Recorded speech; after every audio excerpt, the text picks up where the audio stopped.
আগামীকাল রাজ্যে দ্বিতীয় দফা নির্বাচনের আগে বিভিন্ন ডিসিআরসি সেন্টারগুলিতে এই মুহূর্তে দাঁড়িয়ে চরম ব্যস্ততা।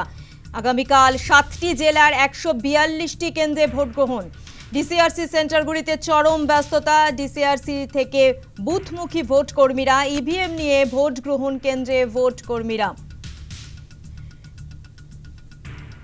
বর্ধমানের ছবি আপনাদের দেখাবো। এই মুহূর্তে দাঁড়িয়ে বর্ধমান থেকে সরাসরি রয়েছে আমাদের প্রতিনিধি বিধান চন্দ্র।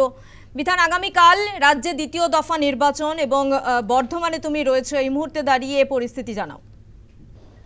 দেখো, একেবারেই দেখা গিয়েছিল যে গোটা প্রায় 1 মাসের বেশি সময় ধরে রাজনৈতিক নেতারা যেমন ব্যস্ত ছিলেন ভোট প্রচারে, তারপরে আবার এই মুহূর্তে দেখা যাচ্ছে যে রাত পেরোলেই যেহেতু নির্বাচন, তাই যারা ভোট কর্মী তারাও ব্যস্ত হয়ে পড়েছেন, প্রশাসন ব্যস্ত হয়ে পড়েছেন।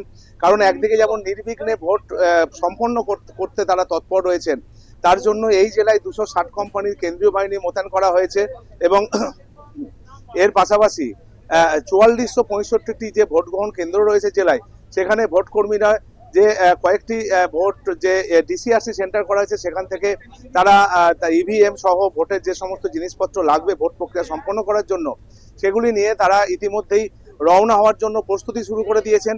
আমি রয়েছি ইউআইটিতে, university institute of technology Golapbag ক্যাম্পাসে।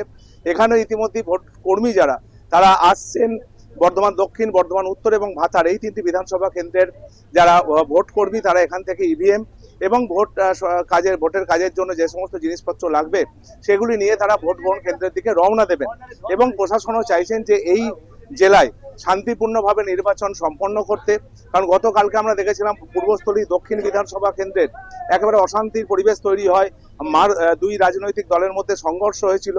সেই দিকটা যেমন প্রশাসন চাইছেন যে যাতে ভোটের দিন অন্ততপক্ষে নির্বিঘ্নে ভোট প্রক্রিয়া সম্পন্ন হয়, কোনো অশান্তি না ছড়ায়, তার জন্য কেন্দ্রীয় বাহিনীও তৎপর রয়েছে, পুলিশ প্রশাসন তৎপর রয়েছে এবং যারা ভোট কর্মী ইতিমধ্যেই বিভিন্ন ভোট গ্রহণ কেন্দ্রগুলিতে তারা আসছেন এবং তারাও রওনা দিচ্ছেন এবং তারাও যেটা বলছেন এবারে যে বিশেষ ব্যবস্থা সেটা তারা খুশি গোটা বিষয়টিতে।